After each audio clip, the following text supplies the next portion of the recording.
Olá, amigos do curso de Saúde Psicológica e Desenvolvimento da Inteligência Emocional. Estamos de volta conversando sobre diálogo interno construtivo. Imagine uma pessoa que eu já vi vários casos desses. A mãe morreu de câncer de mama, uma tia morreu de câncer de mama, uma prima morreu de câncer de mama, um ancestral morreu de câncer de mama, uma avó, uma bisavó. E essa pessoa, então, ela tem um fantasma que volta e meia diz para ela: você vai morrer de câncer de mama. E a gente costuma dizer que esses fantasmas, eles ficam apavorando, eles ficam provocando medo. Buh, buh. Lembra daquela história de fantasma? Então ela tem um fantasma na vida dela que fica ali a assustando, a deixando apreensiva. Mas ela consegue se organizar. A gente diz que coloca os fantasmas nos armários, não é que ela conseguiu resolvê-los. Os fantasmas são colocados nos armários quando a gente faz as defesas, deixa de pensar neles sem necessariamente resolvê-los. A gente ainda tem medo dos fantasmas. A gente não quer ouvi-los e coloca nos armários. Isso é uma defesa que enfraquece um pouco mais o ego. A gente falou isso agora há pouco, no primeiro vídeo dessa série, de 2 vídeos. Então ela vai levando a vida dela até que um dia aparece um carocinho na mama, e nesse momento os fantasmas saem todos dos armários e ela vai viver dias angustiantes até o diagnóstico desse caroço, que pode não ser nada. Pode ser apenas um caroço simples, pode ser um tumor benigno, pode ser qualquer coisa.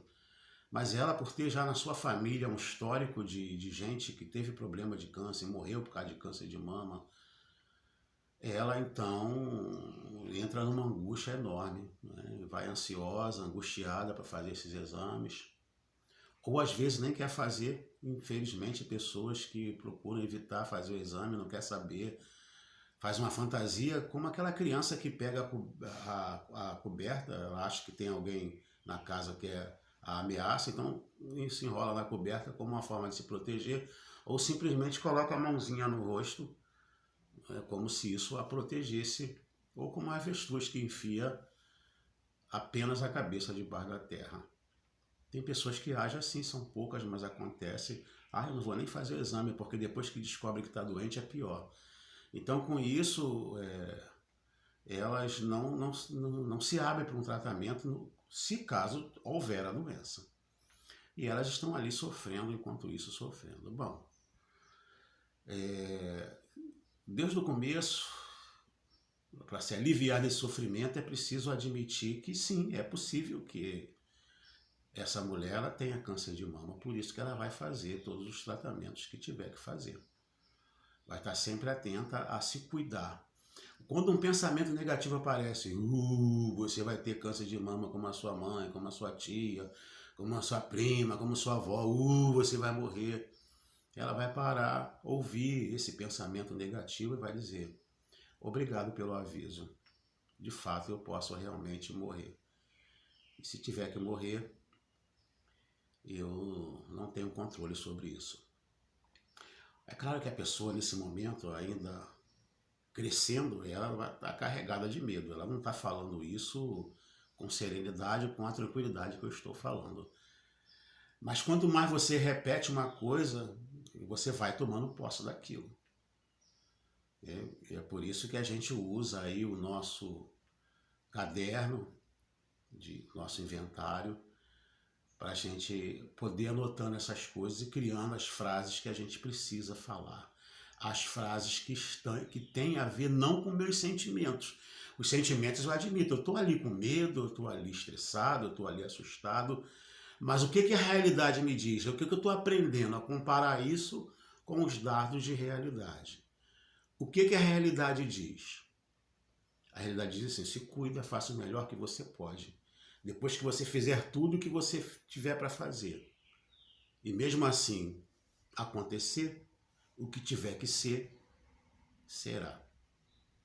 A gente não usa essa fala, o que tiver que ser, será, para descansar e não fazer nada. Não é isso. A gente usa essa fala depois que faz tudo o que tem que ser feito. E a gente vai voltar a falar disso quando falarmos de ansiedade, de estresse. E aí esse material, esse conhecimento vai nos servir. Eu vou começo a aprender a avaliar a realidade e começo a dizer para mim mesmo que isso que é o diálogo interno construtivo. Começo a me ensinar a se comportar mais de acordo com a realidade do que com os próprios sentimentos.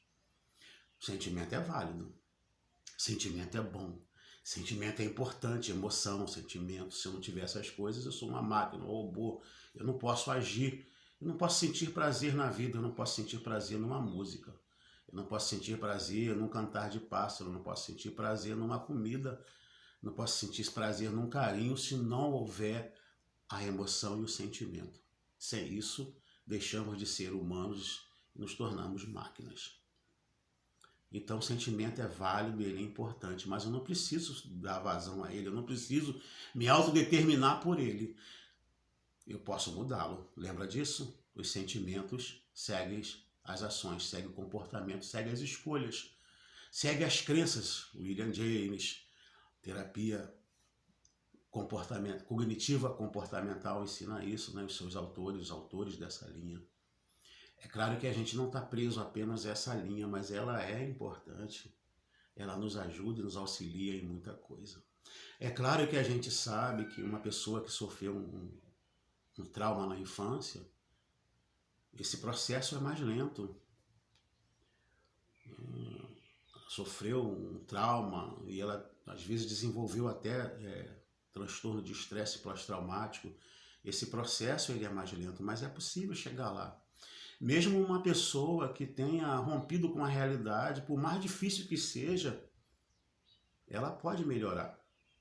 Muitas vezes vai precisar também da medicação. Mas acima de tudo, acima da medicação, são os relacionamentos, as pessoas que vão estar à sua volta. Os relacionamentos podem ajudar, pode fazer com que a gente evolua, cresça, melhore, ou pode nos piorar, fazer com que a gente regrida, fazer com que a gente adoeça mais ainda. As relações, os relacionamentos, eles podem nos curar e podem nos ferir. E, aliás, nós somos feridos nas relações. A gente já nasce com uma certa tendência. Uns são mais sensíveis, outros são mais soltos, umas pessoas são mais fechadas, outras são mais risonhas, umas pessoas são mais zangadas, outras são mais introjetivas. São tendências que a gente nasce, mas essas tendências elas são moldadas pelo meio ambiente, pelas nossas vivências, pelas nossas histórias. Então a gente se fere nos relacionamentos, se machuca nos relacionamentos, se deforma nos relacionamentos e às vezes, quando temos a oportunidade de encontrar pessoas saudáveis, a gente também pode se curar. Daí a importância de, às vezes, a necessidade de fazer a terapia, que acima de tudo deveria, pelo menos ser assim, deveria oferecer um relacionamento saudável. E o terapeuta deveria estar pronto a escapulir da relação com aquele indivíduo que está na sua frente, com a sua compulsão pela repetição ou pela oposição. Isso a gente tem falado para vocês, né? Na infância, quando a gente vai se deformando, a gente repete alguma coisa. É a história que eu sempre digo. A pessoa ouviu que é burra, ou mesmo que não ouviu, sentiu que as pessoas a olhavam dessa forma, ela aceita esse papel e vai levando para a vida. Ou ela pode se opor a esse papel e começar a tentar mostrar que é inteligente o tempo todo. Não vou repetir isso, que a gente já bateu bastante. Uma vez que ela se condicionou a um papel na sua infância, ela vai generalizando isso nas relações com as outras pessoas e tem uma compulsão para repetir o que ela escolheu. A repetição do que ensinaram, a oposição do que passaram para ela. Então, quando chega na terapia, essa tendência, na terapia, no trabalho em grupo, seja como for, a tendência de se perpetuar aquele papel existencial. E aquele que está do outro lado, então, se recusa a aceitar aquela máscara, se recusa a aceitar aquele estereótipo e, aos poucos, vai ajudando a pessoa a se descobrir realmente quem ela é, quem é aquela pessoa de verdade. Então, a terapia pode ajudar muito, mas as pessoas, elas podem mudar, elas podem crescer, elas podem melhorar. Mesmo aquelas que têm muita dificuldade, quando a gente diz assim, uma pessoa avalia a sua realidade, ela tem um caroço na mama, não sabe o que é ainda. Ela avalia a sua realidade, ela diz, eu vou me cuidar, vou fazer o melhor que eu puder, mas eu não vou me permitir carregar esse medo. O que tiver que ser, será. Ela aprende a dizer, as duas coisas são possíveis. Eu posso realmente estar com câncer de mama, ou eu posso não ter, ser apenas um cisto sebáceo. Essas duas possibilidades são possíveis. E então, o que eu disser que é câncer, ou disser que é um cisto, qualquer coisa para mim é uma fantasia, já que eu não tenho ainda dados de realidade para fazer, para ter certeza do que é. Qualquer coisa que eu pensar vai ser uma fantasia. E se é para fantasiar, já que é para fantasiar, eu vou fantasiar o melhor. Vou acreditar que é algo benigno, é algo que não vá ser a pior das situações. Lá na frente eu descubro que, infelizmente, é um tumor. E a fantasia é fantasia de morte. Bom, se eu tiver que morrer, eu vou morrer. Mas eu vou deixar para morrer daqui 10 anos, daqui 5 anos, eu vou agora tentar viver o melhor que eu posso. Porque uma pessoa que carrega esse medo, esse pânico, ela deixa de viver na hora que recebe a notícia. Então, na medida que ela fortalece esse ego, ela aprende a lidar com o problema de cada vez. Agora o problema é me tratar. Então ela vai se tratando. E acredita que vai dar tudo certo. A pessoa pode morrer? Pode. Mas também pode viver, pode se tratar e ficar bem, ainda mais na atualidade, né? Cada vez mais a questão da medicina tem avançado. Então, o que aconteceu com a vozinha dela era uma realidade. O que aconteceu com a tia era uma realidade, com a mãe era uma realidade, não só externa, mas interna. Cada pessoa tem a sua história, cada pessoa é única, cada pessoa é singular. Então, mesmo sendo, né, o diagnóstico mais desfavorável, ela pode viver. E ela vai acreditar nisso, ela decide acreditar no melhor. Porque se ela acreditar no pior, a vida dela vai se tornar já uma vida sem muita qualidade. Carregada de ansiedade, de medo, de estresse o tempo todo. Não que o medo, estresse e a ansiedade seja ruim. Eles motivaram essa pessoa, que a gente pegou de exemplo, a se cuidar. Uma vez que ela já tomou a decisão de se cuidar, quando o pensamento negativo aparece de novo, você vai morrer, eu já fiz o que eu tinha que fazer.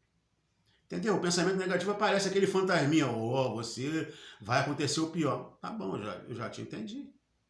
Só que eu não posso fazer mais nada. O que tinha que ser feito eu já fiz, agora relaxa.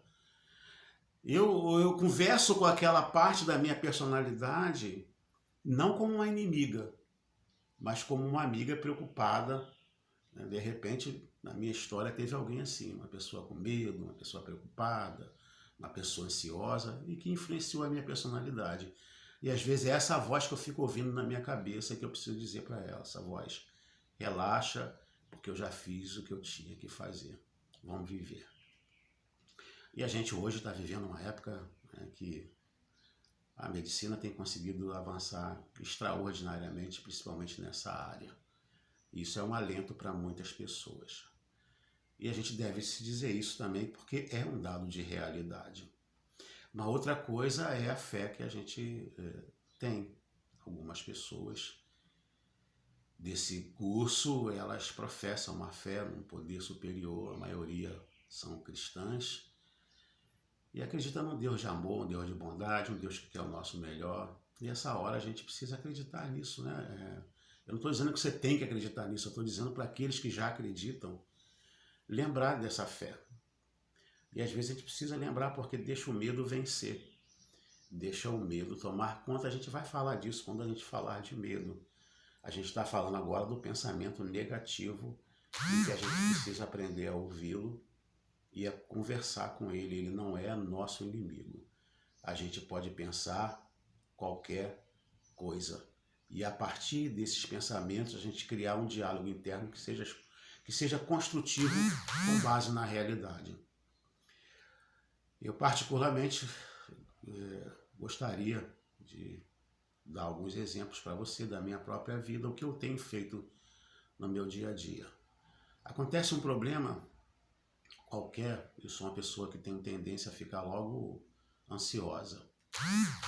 Então, eu digo para mim mesmo, e é coisa que a gente vai voltar a falar disso, né? Eu volto a dizer, coisa que a gente vai voltar a falar, quando falar de ansiedade, aí eu começo a me lembrar, olha só, Carlos Alberto, se você se permitir continuar com essa ansiedade, ela não vai te ajudar.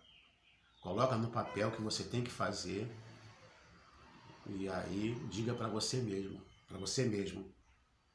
abre mão dessa ansiedade. Faça o que você já aprendeu para abrir mão dela. Eu coloco em prática exercício de respiração, meditação, a oração, a busca pelo socorro daquilo que me transcende. Isso é minha experiência pessoal.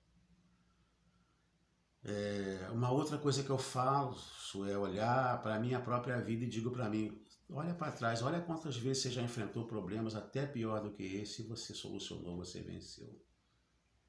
E quando eu faço isso, olha para trás, quantas vezes você sofreu por uma coisa que acabou sendo resolvida. Então o que eu estou fazendo? Eu estou conversando comigo mesmo de forma construtiva, de forma a me acalmar, de forma a me ajudar, porque às vezes a gente é muito rápido para falar isso para as outras pessoas. A pessoa está passando um problema, a gente até fala, né, inadvertidamente, vai dar tudo certo. Eu não sei se vai dar tudo certo, eu evito a falar isso. Eu gosto de dizer, olha, eu espero que dê tudo certo, mas se não der tudo certo de acordo com a sua expectativa, pode contar comigo. Nós estamos juntos. E a gente pode fazer dar certo. Aliás, isso é uma ideia bíblica, Romanos 8:28. O versículo no seu original diz, Deus faz com que todas as coisas cooperem para o bem daqueles que o amam, daqueles que são chamados segundo o seu propósito. A gente vai voltar a falar disso, essa questão espiritual, né, em vários momentos de nossas aulas. Mas por agora é dizer o seguinte, que às vezes acontece algumas coisas na nossa vida que não vêm para o nosso bem. São experiências desagradáveis, dolorosas, ruins. Elas não é coisas que a gente queria, mas elas estão ali, é uma realidade que a gente está vivendo.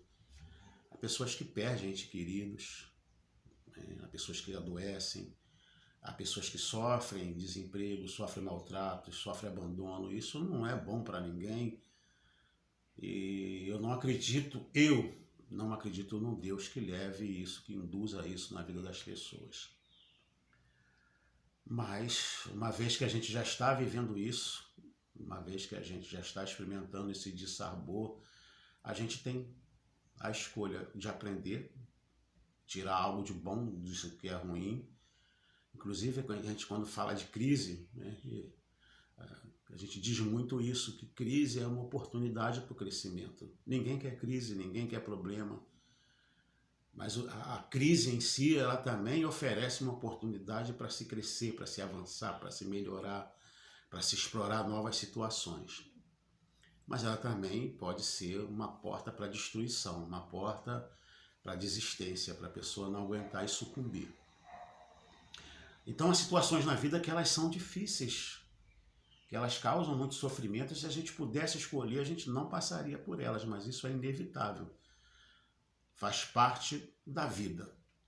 O sofrimento, a dor faz parte da vida. E a gente começa a olhar para nós mesmos e olha para trás e vê o quanto a gente já venceu, quantos momentos difíceis, quantos momentos de dor a gente já venceu. que a dor não é permanente, não deveria ser permanente, mas ser circunstancial.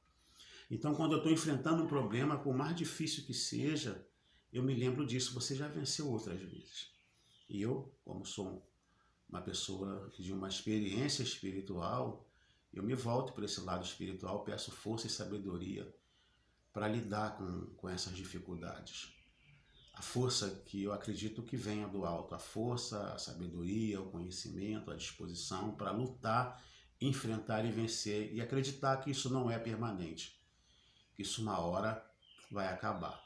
E pensar essas coisas, então, e falar para mim mesmo, isso é chamado de diálogo interno construtivo. E as frases, elas ajudam muito, essas frases, né, de motivação, as frases de força. Não só a que a gente aprende nesse curso, mas quando você tiver contato com um livro, com um vídeo, com uma pregação, com uma frase que diga algo significativo e importante para você, anota e comece a ler aquilo com frequência. Porque você vai lendo aquilo, vai lendo, aquilo começa a ser introjetado na sua mente e na hora que você estiver enfrentando a dificuldade, ao invés de ser dominado só por pensamento negativo, você também vai ter pensamento positivo. E aí você escolhe em quem você quer acreditar. E às vezes a gente está passando por problemas difíceis, né? E vem aqueles pensamentos, vai dar errado, você não vai conseguir, está destruído. Se eu começar a ter medo desses pensamentos, não ouvi-los, eu vou fazer defesa, vou tornar o meu ego mais frágil. Eu acabei falando muito pouco do ego. Eu me comprometo com vocês a falar num próximo vídeo, ou num próximo áudio, ou mesmo num texto, a explicar melhor o que é o ego. Então a gente torna o ego mais frágil. A gente torna o ego mais frágil e com isso a gente vai se tornando mais fraco, os novos problemas vão nos debilitando mais e isso leva algumas pessoas a chegar ao momento a ter uma crise nervosa, uma estafa mental e física, quando não ter um surto psicótico, né? Ao romper com a realidade. Então a gente vai aprendendo a lidar com essas coisas, vai melhorando, vai crescendo, vai desenvolvendo. E essas anotações, elas ajudam muito.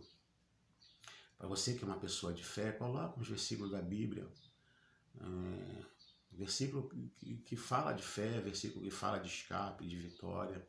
Leia isso com frequência, isso vai entrando dentro de você. Aí na hora que você está enfrentando uma dificuldade, você tem 2 parâmetros. Você pode ouvir o negativo, mas você não precisa acreditar neles. Você ouve e fala, tudo bem, se tiver algum aviso aí eu vou aproveitar, se tiver algo para eu fazer, eu vou fazer. Mas eu escolho, a minha escolha é acreditar no melhor. Isso é uma questão de escolha. Acreditar em promessas, né? Esperar pelo melhor. E por fim das contas, se não aconteceu o que a gente espera de melhor, a gente vai vivendo um dia de cada vez e o que tiver que ser, vai ser. Isso que é diálogo interno construtivo e isso nos ajuda muito. Nos ajuda porque a gente não faz defesa contra os pensamentos negativos, aprende a ouvi-los e nos ajuda porque a gente relaxa diante daquilo que a gente não tem controle. Aliás, isso é algo para se aprender também. Saúde emocional também tem a ver com isso. Isso me lembra a oração de São Francisco de Assis. Pedir a Deus a força para resolver aquilo que tiver que ser resolvido, fazer o que tiver que ser feito. A serenidade para aceitar as coisas que não podem ser mudadas, que não podem ser modificadas, que eu não tenho controle sobre elas. E em terceiro lugar, a sabedoria para distinguir uma das outras. Então essa é a oração, tão famosa a oração da serenidade de São Francisco de Assis. Aliás, ele começa com a serenidade. Senhor, me dá serenidade para aceitar as coisas que eu não posso mudar. As coisas que estão postas, o que tiver que ser, vai ser, e eu não tenho como mudar isso. Me dá a serenidade, a paz interior para aceitar isso. Me dá força, porque tem coisas que eu posso fazer, alguma coisa, tem coisas que eu posso mudar, tem coisas que eu posso trabalhar. Me dá força, coragem, a disposição para fazer a minha parte. E terceiro, a sabedoria para distinguir uma das outras. Bom, eu sei que a gente poderia falar muito mais, a gente vai continuar compartilhando ao longo do nosso curso sobre isso, dentro de vários temas, e principalmente no tema de ansiedade, de medo, de fobia, de estresse. A gente vai voltar a falar do pensamento, né, do diálogo interno construtivo. Eu espero, por hora, ter dado para vocês uma boa ideia do que a gente pode começar a fazer. Fiquem aí na serenidade. Um forte abraço e bons estudos.